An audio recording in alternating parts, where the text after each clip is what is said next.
Artinya orang yang paling sesat di muka bumi adalah orang-orang yang berdoa meminta kepada selain Allah. Kenapa mereka masih minta? Di Indonesia ini masih banyak nggak orang yang berdoa meminta kepada selain Allah? Banyak.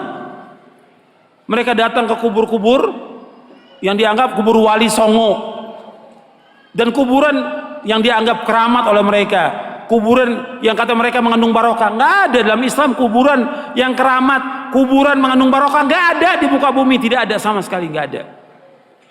Kemudian mereka datang ke sana. Seandainya mereka orang soleh, betul orang soleh, nggak bisa mereka mengabulkan doa, nggak bisa. Mereka mendengar pun nggak bisa. Seandainya mereka mendengar kata Allah, nggak bisa menjawab.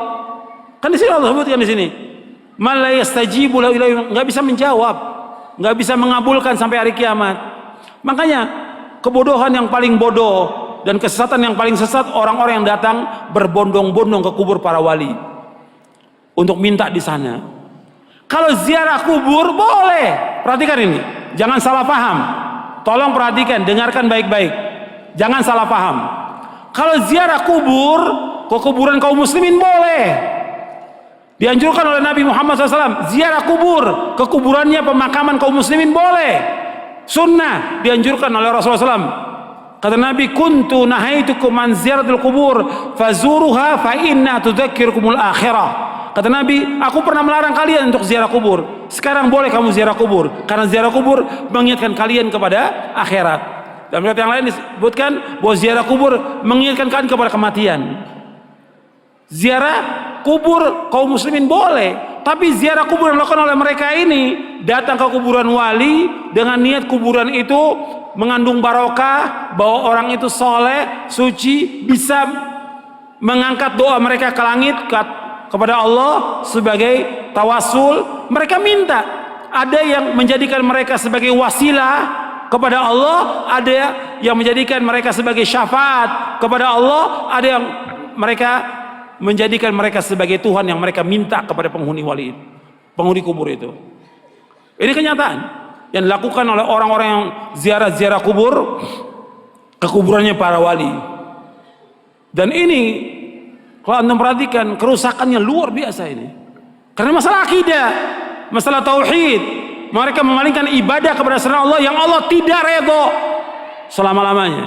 Di dalam buku atau kitab Ushulus Tsalatsa oleh Syekh Muhammad bin Abdul Wahhab dikatakan, innallaha la yarda ay yushraka ma'ahu ahadun fi ibadatihi, la malakun muqarrabun wala nabiyyun mursal. Allah tidak redho selama-lamanya apabila Allah disekutukan dengan makhluknya, apakah dengan malaikat yang dekat atau dengan nabi yang diutus. Allah nggak redho. Maksudnya kalau ada orang yang berdoa meminta kepada malaikat Jibril, minta kesembuhan, minta rezeki, minta dimudahkan urusan, Allah nggak redho. Karena malaikat Jibril nggak bisa mengabulkan doa yang mengabulkan doa Allah. Atau kepada nabi yang diutus, orang datang ke kuburannya Nabi Muhammad SAW, minta kepada Nabi Muhammad SAW supaya dimudahkan rezekinya, supaya dimudahkan jodohnya, supaya dagangannya laris, supaya segala macam. Allah nggak redho, nggak redho. Kenapa? Doa itu wajib dipanjatkan dan hanya ditujukan kepada Allah saja, tidak kepada yang lain. Allah nggak redho. Hatta kepada orang yang paling soleh, Nabi Muhammad SAW, orang datang kepada kuburan beliau minta, Allah nggak redho. Makanya nggak ada seorang sahabat pun yang datang ke kuburan Nabi untuk minta sesuatu, tidak ada.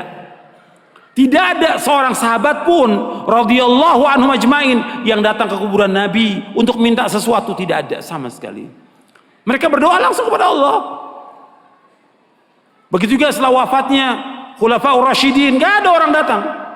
Tapi belakangan di abad kedua, ketiga mulai, siapa yang melakukan pertama kali penyembahan kepada kubur yang dikeramatkan pertama kali di muka bumi? Syiah. Pertama kali, laknatullah alaihim. Pertama kali Syiah yang menyesatkan kaum muslimin. Mereka katakan kubur imamnya, kemudian kubur Husain mereka sembah, mereka tawaf di situ. Itu pertama kali. Sunnahnya orang Syiah, sunnah sayyi'ah, sunnah jahiliyah yang mereka lakukan. Bukan sunnah hasanah, sunnah sayyi'ah.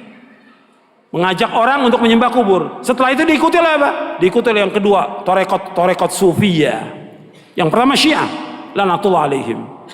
Yang kedua, tarekat sufiyah menganggap bahwa gurunya, syekhnya sebagai wali, sudah mencapai tingkatan yang paling tinggi sampai datang. Sampai syekhnya mengatakan di buku-buku mereka, di kitab mereka, kalau kamu mengalami kesulitan, kesusahan dan saya sudah mati, kamu datang ke kubur saya, kata mereka begitu.